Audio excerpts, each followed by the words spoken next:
Dans le module 13, on va regarder comment prendre des décisions dans les contextes qui sont incertains. Donc, regardons ici dans le contexte de la fiabilité des structures. Donc, on veut prendre une décision à partir de la probabilité de défaillance qu'on aura calculée en utilisant les méthodes qu'on a vues dans le contexte du cours. Donc, imaginons la situation pour un pont, un barrage, une pipeline. On a une probabilité de défaillance qui est plus grande que la norme admissible telle que prescrite par le code. Donc, qu'est-ce qu'on fait? Imaginons qu'on simplifie la situation où on assume qu'on a deux avenues possibles, soit de remplacer l'ouvrage ou d'attendre et de reporter le remplacement à une date ultérieure. Donc, on doit prendre cette décision-là de remplacer ou d'attendre basée sur le risque, qu'on peut définir ici comme le produit des probabilités fois les conséquences. Donc, les conséquences qu'on peut chiffrer ici en termes monétaires.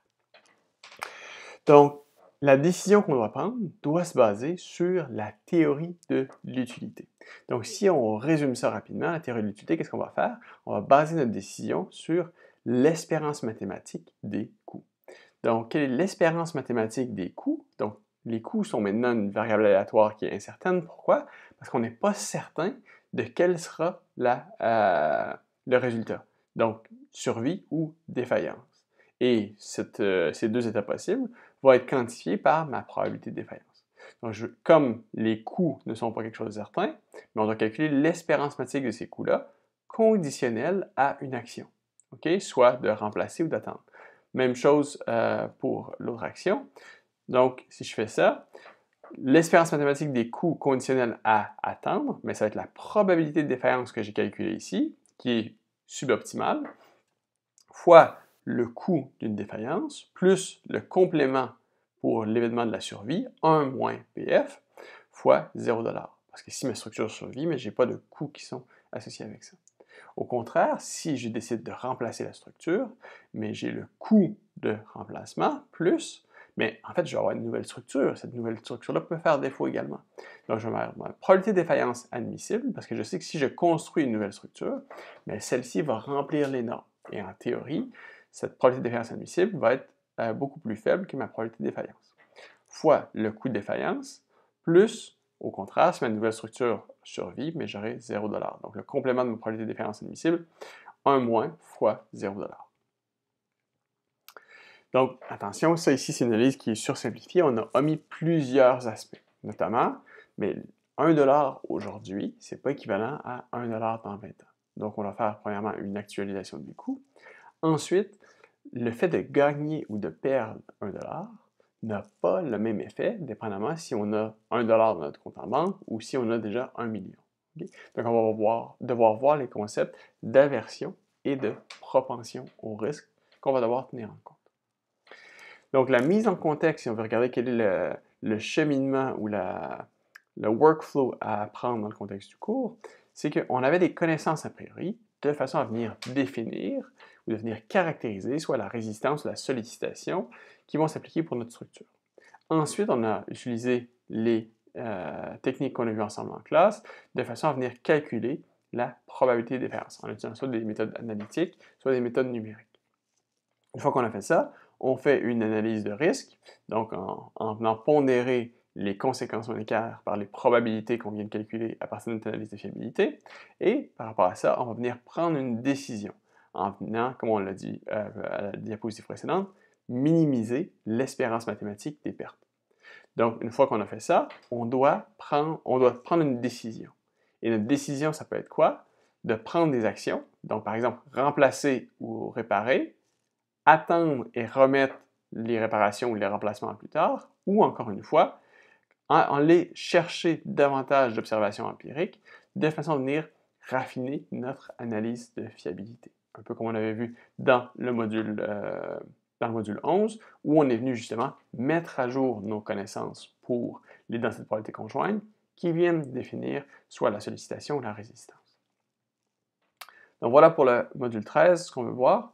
Donc l'introduction, c'est ce qu'on vient de faire. On va regarder plus en profondeur la théorie de la décision et de l'utilité. On va venir mettre ça en pratique à travers une analyse paramétrique de façon à voir quels sont les facteurs qui sont en jeu dans cette décision-là et comment les valeurs pratiques de ces paramètres-là qui peuvent entrer dans une décision dans le contexte de la fiabilité des structures vient influencer quelle serait la décision optimale. Donc, on est au module 13, ici encore une fois dans notre boîte à outils d'utilisation des résultats, de façon à voir, une fois qu'on a calculé la probabilité de défaillance, comment est-ce qu'on vient raisonner, comment est-ce qu'on vient utiliser cette information de façon à prendre une décision dans un contexte qui est incertain. OK, donc on va commencer avec les notions liées à la théorie de la décision, théorie de l'utilité. On va regarder quelles sont les définitions, comment est-ce qu'on peut venir actualiser les coûts, comment est-ce qu'on peut venir se définir une fonction de perte de façon à traiter de l'aversion de la propension au risque, et on va voir comment est-ce que cette aversion propension au risque vient modifier les décisions qui sont prises. Et finalement, tout ça, ça va nous amener à définir qu'est-ce qu'une décision rationnelle. Donc, si on commence, dans le contexte de la théorie de la décision ou de l'utilité, on va définir A, cette lettre calligraphique, comme un ensemble d'actions possibles. Donc, une décision rationnelle, ça va être une décision A étoile qui va venir minimiser l'espérance mathématique des pertes. Okay? Donc, L de C, C, ça va être mes coûts. L de C, ça va être une fonction de perte. On va revenir là-dessus. Donc, comme je vous disais, C, ça va être mes coûts. L de C, ça va être une fonction de perte.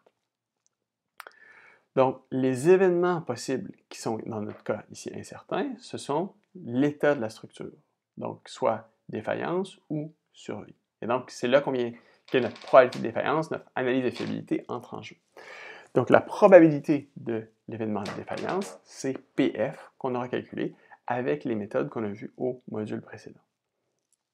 Les actions à prendre vont être attendre ou remplacer. Donc, ma probabilité de défaillance conditionnellement à une action, je vais avoir PF si j'attends, je vais avoir PF nouveau, qui est beaucoup plus petit que PF si je remplace. Ça veut dire quoi? Ça veut dire que dans un contexte normal, dans un contexte qu'on va croiser dans la réalité de l'analyse des structures, quand on va remplacer une structure, c'est parce que celle-ci aura une probabilité de défaillance qui est trop élevée. Et donc, quand on va remplacer une structure, on va remplacer une structure qui va être aux normes d'aujourd'hui, pour laquelle la probabilité de défaillance va être, par définition, beaucoup plus faible que la probabilité de défaillance pour la structure qu'on vient de remplacer. Donc, on a des coûts conditionnels à une action prise et à un état. Donc, par exemple ici, quels sont les coûts d'attendre si j'ai une défaillance, ou plutôt quels sont les coûts de défaillance si j'ai attendu, quels sont les coûts si ma structure survit et que j'ai attendu, quels sont les coûts de défaillance si j'ai remplacé, quels sont les coûts de survie si j'ai remplacé. Donc, si on vient briser ça, le CD conditionnel, coût de défaillance si j'ai attendu, c'est le coût de la défaillance si rien n'est fait, coût de survie si j'ai attendu, le coût actualisé de remplacement dans N années d'ici, okay, parce que tôt ou tard, je vais devoir remplacer ma structure. Coût de défaillance si j'ai remplacé, mais ça veut dire que j'ai remplacé ma structure et la nouvelle structure que j'ai construite, elle fait défaut. C'est un événement qui est peu probable, mais qui est quand même possible. Donc, le coût correspondant, ça va être quoi? Ça va être le coût de remplacement plus le coût de défaillance de ma nouvelle structure. Et finalement, mon cas par défaut, c'est le coût de survie si je remplace, c'est simplement le coût de remplacement.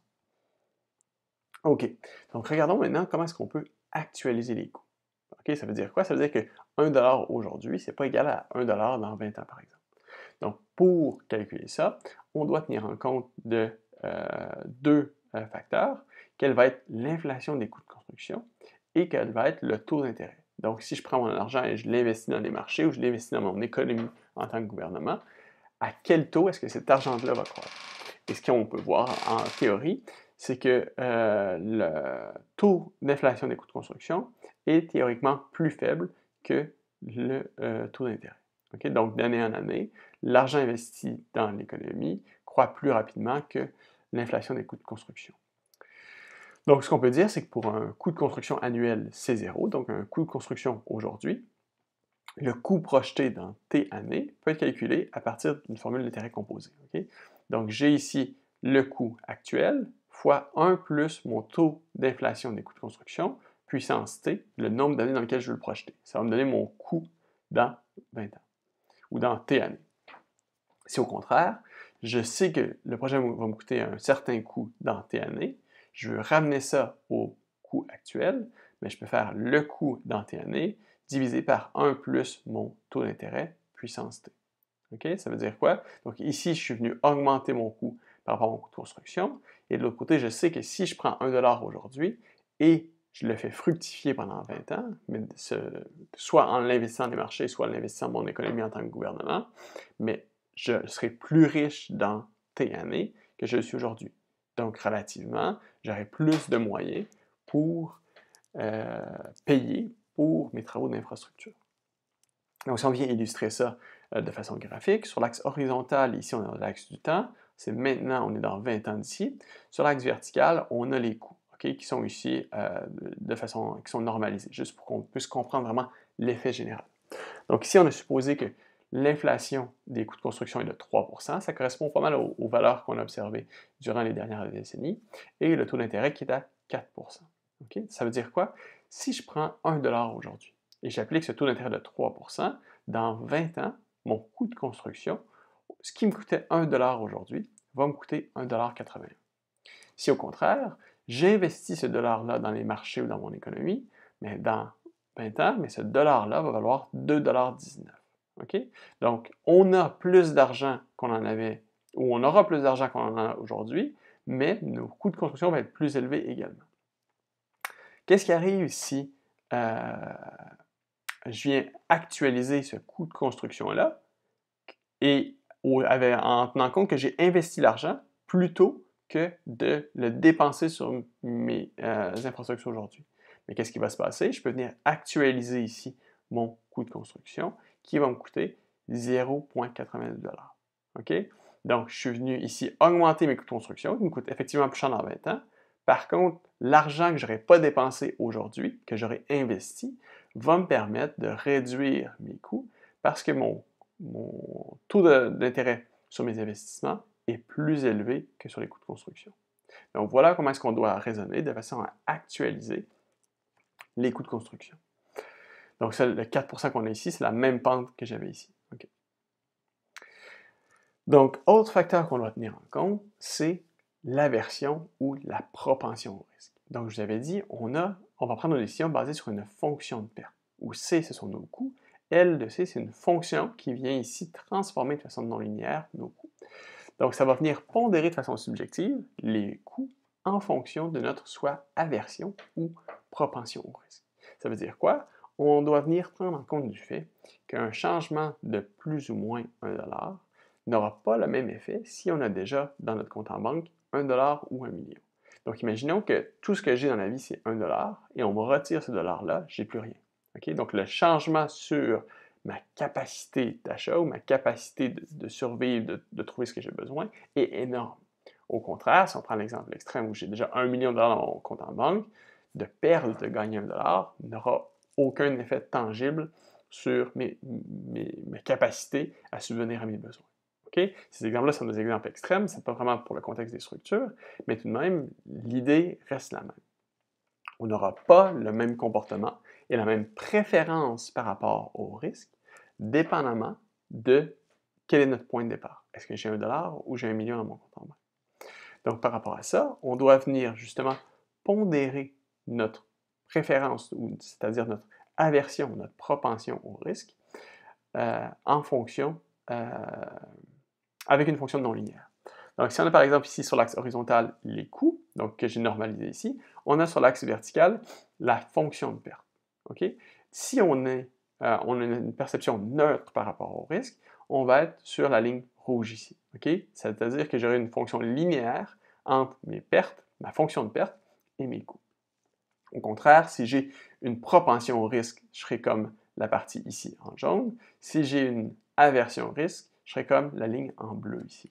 Donc, ici, de façon générale, ce qu'il faut voir, c'est que les gens et les organisations ont une aversion au risque. Okay? Donc, ils vont avoir une fonction de perte qui peut être modélisée par quelque chose comme la courbe en bleu ici, où on peut, de façon simpliste, venir modéliser cette fonction de perte comme étant C puissance K, ou dans le cas où on a une aversion au risque, mon K va être plus grand que 1. Donc ici, ce qu'il faut comprendre, c'est qu'il y a simplement l'attitude neutre par rapport au risque qui va venir minimiser l'espérance mathématique des coûts. Donc ça veut dire quoi? À long terme, la seule préférence, ou la préférence plutôt, qui va venir conduire au plus faible coût pour l'entretien, pour la gestion de mon parc d'infrastructure, c'est l'attitude neutre par rapport au risque. Donc, si je viens avoir une aversion ou une propension au risque, je vais avoir un comportement qui est suboptimal. OK? Mais notamment, les assureurs, eux, ce qu'ils vont faire, c'est qu'ils vont se positionner de manière à avoir une attitude neutre par rapport au risque.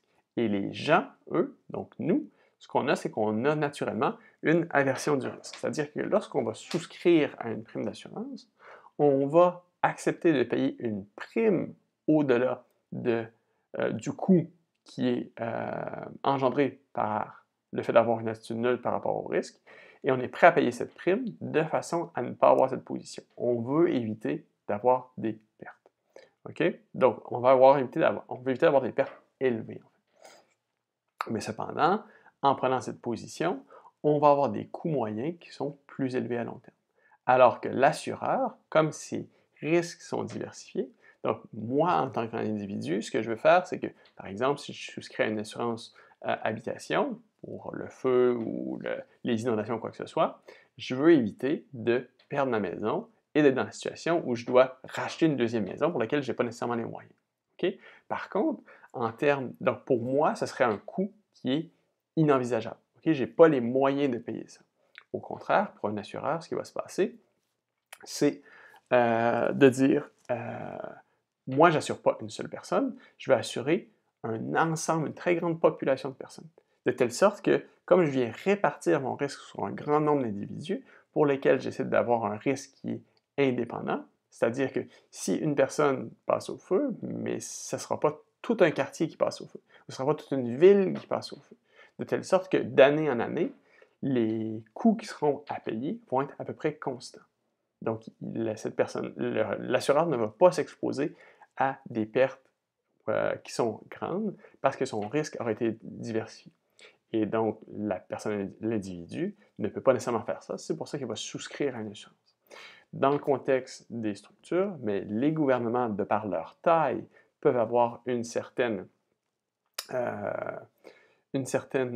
immunité face à l'aversion du risque. Donc, pourrait avoir, par rapport à la taille des parcs d'infrastructures qui gèrent une attitude neutre par rapport au risque. Cependant, c'est souvent très, très intrinsèquement ancré dans les personnes d'avoir une aversion par rapport au risque. Pourquoi? Bien, ça peut arriver, par exemple, que si un ingénieur prend une décision, mais la décision peut aller d'un côté ou de l'autre. Il peut avoir raison et il peut avoir un gain financier lié à sa décision, mais il pourrait aussi avoir une perte. Mais il peut arriver que la perte est tellement importante, même si cette perte-là était peu probable, et que c'était effectivement la bonne décision pour maximiser l'expérience mathématique à long terme de prendre cette décision-là, mais le fait d'avoir cette perte peut faire que l'ingénieur va perdre son emploi.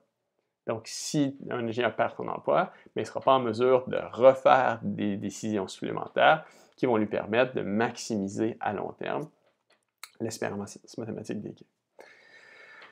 OK, donc fonction de perte, comment est-ce que ça fonctionne? Comment est-ce qu'on utilise ça en pratique? Mais c'est simplement qu'au lieu de venir minimiser l'espérance mathématique des coûts, on va venir minimiser l'espérance mathématique de nos fonctions de perte conditionnellement à nos actions. C'est aussi simple que ça. Et si on regarde comment est-ce que ça vient transformer nos décisions, j'ai préparé deux exemples ici, un premier pour un cas discret. Donc ici, j'ai deux actions possibles, l'action en bleu, l'action en rouge. Donc la seule différence entre l'action en bleu et l'action en rouge, parce que les deux ici ont la même espérance mathématique des coûts, donc ça ici, j'ai deux possibilités pour chaque action, soit que c'est un coût ou un autre, un coût ou un autre. Et les deux, si je fais l'espérance mathématique de ces deux résultats possibles-là, soit pour mon action en rouge ou mon action en bleu, c'est la même espérance mathématique des coûts. Donc, théoriquement, si j'avais une attitude neutre par rapport au risque, mais ces deux actions-là, je suis indifférent l'une par rapport à l'autre. Ça ne fait pas de différence. Donc, si j'ai une perception neutre par rapport au risque, mais c'est comme je vous le disais ici, le résultat de ma fonction de perte, c'est la même chose. Donc, j'ai la même espérance mathématique. Quelqu'un qui viendrait décider est indifférent par rapport à ces deux actions-là. Qu'est-ce qui se passe maintenant si j'ai une aversion du risque? Donc, j'ai une courbure maintenant dans ma fonction de perte. Donc, ce qu'on va voir, c'est que même si l'espérance mathématique des coûts est égale, on va voir que maintenant, l'espérance mathématique des fonctions de perte n'est pas la même. Okay? J'aurai une plus faible espérance mathématique pour mes pertes pour l'action 2. Donc, l'action 2 ici, qui est celle qui a le moins de variabilité. Donc, quand on a une aversion du risque, on va préférer les situations qui vont venir minimiser la variabilité dans les pertes. Au contraire, si j'avais une aversion du risque, mais je serais venu préférer mon action A1 qui, elle, a une plus grande variabilité possible. Okay? Donc, dans l'action A1 qui est en bleu, mais oui, je peux avoir une perte qui est très faible, mais je peux aussi avoir une perte qui est très grande. Au contraire, quelqu'un qui va préférer, qui va avoir une aversion du risque, va préférer, OK, je peux avoir des pertes qui sont moins ou plus élevées en termes de valeur minimum, mais qui sont aussi plus faibles en termes de valeur maximum. Donc, ce qu'il faut retenir, c'est que dans tous les cas, si la propension du risque n'est pas neutre, mais l'espérance mathématique pour ma fonction de perte ne sera pas égale pour mes deux actions, même si celle-ci avait des coûts, l'espérance mathématique des coûts qui étaient égales. On peut avoir la même chose dans le cas continu. Donc, j'ai l'action A1 en bleu, l'action A2 en rouge. On voit que les deux ici ont la même espérance mathématique des coûts. Donc, si j'ai une perception neutre par rapport au risque, bien, je vais avoir la même espérance mathématique pour les fonctions de perte. Si j'ai une aversion au risque, on voit encore une fois qu'on vient avoir une espérance mathématique pour l'action A1 en bleu qui est plus faible. Donc, c'est-à-dire que quelqu'un ou une organisation qui a une aversion au risque va venir préférer les situations ou les actions qui vont conduire à moins de variabilité dans les conséquences possibles, dans les coûts possibles. Au contraire, si j'avais une courbe qui est dans l'autre sens, mais je serais venu préférer ma courbe en rouge parce que j'aurais eu une aversion du risque. Je préfère avoir les solutions qui ont le plus de variabilité dans les résultats. Donc, si on vient résumer tout ça, une décision rationnelle, ça va être quoi? Ça va être la décision qui vient minimiser l'espérance mathématique des pertes. Donc, l'action AI étoile, l'action optimale, qui est l'argument AI qui minimise l'espérance mathématique de ma fonction de perte conditionnellement à une action. Donc ça, c'est équivalent à soit on vient minimiser l'espérance mathématique des pertes, soit on vient reformuler notre problème de façon à maximiser l'espérance mathématique de l'utilité. Donc, où on peut voir que l'utilité peut être définie comme simplement la valeur négative de ma fonction de perte. Donc, dépendamment simplement comment je veux formuler mon problème, je peux dire que c'est soit une fonction d'utilité ou une fonction de perte, ou l'un et l'autre sont simplement un signe négatif de l'un et l'autre. Donc, regardons maintenant comment est-ce qu'on peut étudier ça à partir d'une analyse paramétrique. Donc, on va regarder l'introduction de cette analyse paramétrique-là, la définition des termes, des variables qui vont être impliquées ici, quelles sont les hypothèses simplificatrices qu'on va utiliser de façon à calculer la probabilité de défaillance, non pas pour une année T, mais pour un horizon de planification. Finalement, on va regarder comment est-ce qu'on calcule l'espérance mathématique des pertes, et finalement, comment est-ce qu'on peut explorer l'effet de la prise de décision optimale en fonction des paramètres qui seront impliqués ici. Donc, là, ce qu'on veut voir, la question à laquelle on peut répondre, c'est quelle va être l'influence des paramètres d'analyse sur la décision de remplacer ou d'attendre pour une structure. Donc, si on applique la théorie de décision qu'on vient de voir ensemble, donc les événements sont soit de la défaillance ou la survie de notre structure, les actions, on va considérer qu'on a simplement attendre ou remplacer. Donc, la probabilité de défaillance en fonction des actions, conditionnement à l'action, ça va être PF si j'attends, donc ça va être mon phi, mon CDF normal centré réduit de moins bêta, donc ce qu'on a vu jusqu'à maintenant.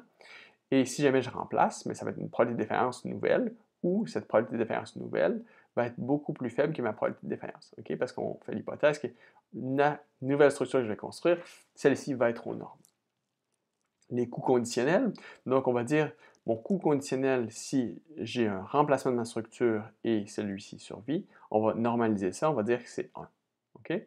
Qu'est-ce qui va se passer ici? Mon coût de défaillance si j'attends, je vais traiter ça comme n fois mon coût de remplacement. Donc n fois mon coût de 1 ici. Qu'est-ce qui arrive si je remplace et je fais défaut? Ça va être n plus 1 fois mon coût de remplacement. Qu'est-ce qui arrive si mon coût de survie, si j'attends? Mais ça va être mon coût actualisé aujourd'hui de remplacement dans T années. Okay? Donc voilà pour toutes mes valeurs de coûts conditionnels en fonction des événements ainsi que des actions prises. Donc, je vous rappelle, fonction de perte, donc on peut soit avoir une aversion du risque, avoir une attitude neutre par rapport au risque, ou avoir une aversion au risque. Donc, PF, ça va être la probabilité que je vais calculer comme étant la probabilité de défaillance annuelle, mais moi, je vais prendre ma décision sur un horizon de planification, disons, de T années, donc de 20 ans, par exemple. Comment est-ce que je fais ça? Mais théoriquement, on devrait utiliser la loi d'inclusion-exclusion, parce que c'est la probabilité de l'union des événements qui est la probabilité, par exemple, de survie ou de défaillance sur un horizon de 20 ans. Et pour faire ça, ça va être la somme des probabilités de défaillance pour chacune de mes années, moins la somme des probabilités de défaillance pour 2 après les années pris 2 à 2, moins 2 à 2, plus 3 à 3, etc. Mais ce qu'il faut voir, c'est que la probabilité d'avoir plus d'une défaillance sur un planning d'horizon de 20 ans est pratiquement de 0, okay? Compte tenu que notre probabilité de défaillance est relativement faible. Donc, ce qu'on va faire ici, c'est qu'on va négliger ces termes-là et on va avoir donc une borne supérieure qui va être représentée par ma probabilité de défaillance pour T année. Ça va être simplement la somme des probabilités de défaillance annuelles. OK? Si on regarde l'espérance mathématique des pertes qu'on va calculer de façon à prendre une décision optimale, je veux dire que l'espérance mathématique de ma fonction de perte pour l'action d'attendre, ça va être ma probabilité d'une défaillance, si j'attends, fois ma fonction de perte pour n fois mon coût de remplacement, c'est-à-dire mon coût si j'ai une défaillance, plus ma probabilité de survie si j'attends, c'est-à-dire la fonction de perte du coût de remplacement actualisé aujourd'hui. Où mon taux d'intérêt de construction est de 3%, mon taux d'intérêt va être une variable que je peux faire varier. L'espérance mathématique, si je remplace, ça va être la probabilité de défaillance si je remplace, fois mon coût de défaillance de ma nouvelle structure que je vais remplacer, plus ma probabilité de survie si je remplace, fois mon coût de remplacement, ou la fonction de perte de mon coût de remplacement. Et notez que la probabilité de défaillance si j'attends est par définition beaucoup plus grande que ma probabilité de défaillance si je remplace. OK, donc dans l'analyse paramétrique qu'on va faire ici, les paramètres qu'on va faire varier, ce sont T, le nombre d'années avant le remplacement planifié de ma structure, N, le facteur de multiplication des coûts dû à une défaillance, K, la perception du risque. Donc rappelez-vous, si j'ai K plus grand que 1, j'ai une aversion du risque. K entre 0 et 1, j'ai une propension au risque. Et si K égale à 1, j'ai une attitude neutre par rapport au risque. R, ça va être mon taux d'intérêt. Et B new, ça va être l'indice de fiabilité pour la nouvelle structure que j'ai. Donc, si on regarde par rapport à cette figure-là, on a pour T égale à mon horizon de planification de 20 ans, j'ai un facteur multiplicatif pour le coût d'une défaillance qui est 3 fois mon coût de remplacement. J'ai une attitude neutre par rapport au risque, K égale à 1. J'ai un taux d'intérêt pour mon investissement financier de 4%. Et j'ai un indice de fiabilité pour la nouvelle structure construite de 3,5. Donc, en bleu, ce que j'ai, c'est justement l'espérance mathématique de la fonction de perte considérant l'action rien faire, donc attendre, versus en rouge ici, j'ai l'action de remplacer. Et ce qu'on voit, c'est que nous, on veut minimiser notre décision, donc on veut être sur notre ligne pointillère en rouge. Ça veut dire quoi? C'est que sur la ligne verticale ici, j'ai ma frontière pour laquelle, à gauche de cette ligne-là, donc pour des valeurs inférieures à environ 2,6, je vais choisir de prendre l'action en rouge ici de remplacer. Pour des valeurs supérieures à 2,6, je vais choisir de faire rien. Okay? Donc ça, c'est comment on peut prendre une décision dans un contexte incertain. Si on vient regarder de façon paramétrique, qu'est-ce qui se passe ici? Qu'est-ce qui va se passer si je change mon horizon de planification? Donc, je viens changer ici mon T au lieu d'être 20 ans, je l'amène à 10 ans. Bien, je vais changer ici l'allure de ma courbe, mais je vais avoir très peu d'influence sur la position à laquelle je veux changer ma frontière de décision. Donc, si je viens ramener ça à, par exemple, 1 an, bien, je viens avoir une influence ici minimale. Je viens diminuer relativement l'indice de fiabilité auquel je veux effectuer un remplacement. Okay? Si je viens changer le facteur ici, qui vient augmenter, qui vient pondérer le coût d'une défaillance. Donc, si au lieu d'avoir un facteur de 3 par rapport au coût de remplacement, j'amène ça à un facteur 10. Donc, il faut imaginer, si je dis que mon coût de défaillance est très important, mais je vais vouloir je vais vouloir remplacer plus tôt. Okay? Dès que j'ai un bêta qui est au-dessous de même ici 3, je vais vouloir remplacer parce que le bêta new c'est 3.5. Donc si au contraire, mon coût de défaillance, c'est la même chose que mon coût de remplacement, mais je peux accepter des structures qui sont en très mauvais état, donc je vais remplacer, je ne ferai rien jusqu'à un bêta qui est en deçà d'environ ici 1.7. Okay? Donc, dépendant, plus le coût de défaillance est élevé, moins je vais tolérer des structures qui sont en mauvais état. Plus le coût d'effondrement est faible, plus je vais accepter des structures en mauvais état. Donc, j'étais initialement à environ 3. Est-ce que j'ai une aversion de propension au risque? Donc là, pour l'instant, j'ai K égale à 1, j'ai une attitude neutre. Si je viens avoir une aversion au risque, mais qu'est-ce qui va se passer? Donc maintenant, j'ai une aversion au risque ici, bien, je ne vais pas vouloir avoir des structures qui sont en mauvais état. Si au contraire, ici, j'ai une propension au risque, donc j'ai un K plus petit que 1, mais je vais accepter des structures qui sont en bien plus mauvais état. Donc plus j'ai une aversion au risque, plus je vais vouloir remplacer tout. Donc si on se met une attitude neutre ici, je retombe environ sur mon 2,6. Parfait. Qu'est-ce qui se passe avec le taux d'intérêt? Donc, si je viens augmenter le taux d'intérêt avec lequel je peux faire fructifier mon argent, donc plus je vais l'augmenter, plus je vais accepter des structures qui sont en mauvais état. Pourquoi? Parce que même si j'ai une défaillance qui va me coûter de l'argent, mais j'aurai plus de moyens financiers de façon à payer pour cette défaillance-là. Au contraire, le moins mon taux d'intérêt est élevé, le plus je vais vouloir remplacer des structures qui sont dans un état qui est élevé.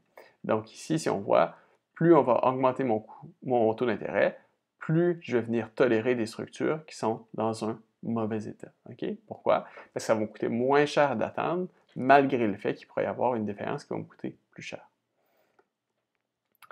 Donc voilà pour ça.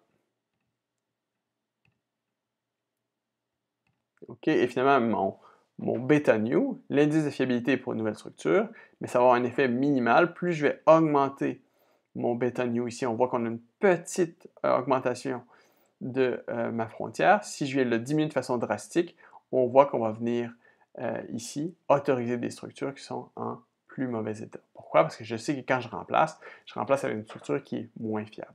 Donc ici, la probabilité de défaillance, ici, ça va augmenter le coût pour l'espérance mathématique des pertes pour l'action de remplacer, parce que la probabilité de défaillance de la nouvelle structure va être légèrement plus élevée. Donc, ce n'est pas un facteur qui va avoir un effet décisif ici. Donc, voilà comment est-ce que vous pouvez explorer comment est-ce que la décision est affectée en fonction de chacune des variables qui sont ici.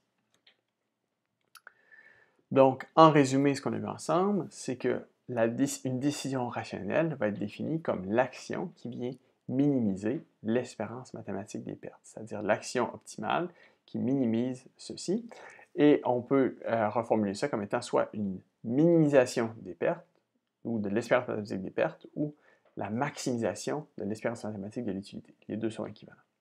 Ou ma fonction d'utilité ou ma fonction de perte vient pondérer de façon subjective mes coûts, ou mes coûts ou mes gains financiers, de façon à tenir en compte de l'aversion ou de la propension au risque. C'est-à-dire, l'effet du gain ou de la perte d'un dollar n'aura pas le même effet si j'ai $1 ou si j'en ai 1 million.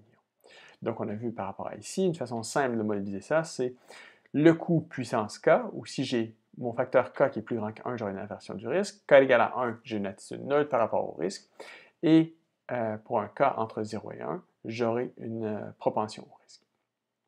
Donc finalement, on a pu voir par rapport à l'exemple, qui est disponible également, j'ai oublié de le mentionner sur Moodle, comment est-ce qu'on peut voir de façon paramétrique quel est l'effet de notre horizon de planification, le coût d'une défaillance, notre aversion-propension au risque, le taux d'intérêt ainsi que la fiabilité cible pour une nouvelle structure, quelle devrait être l'action optimale à prendre dans un contexte qui est incertain. Donc voilà pour ce module 13 de prise de décision.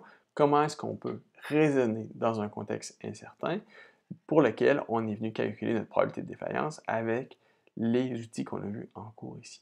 Donc, le dernier module qu'on va voir au module 14, c'est comment est-ce qu'on peut venir créer des métamodèles, c'est-à-dire des modèles de nos modèles. Qu'est-ce qui se passe lorsqu'on a des modèles qui sont impliqués dans notre analyse de fiabilité, qui prennent des secondes, voire des minutes, voire des heures à être calculées, comment est-ce qu'on peut accélérer le temps de calcul associé à notre analyse de fiabilité en venant créer des modèles mathématiques de nos modèles qui, eux, peuvent prendre des heures, des modèles mathématiques simples de nos modèles mathématiques de résistance de sollicitation qui, eux, peuvent prendre des heures à être résolus. Donc, c'est ce qu'on va voir au module 14.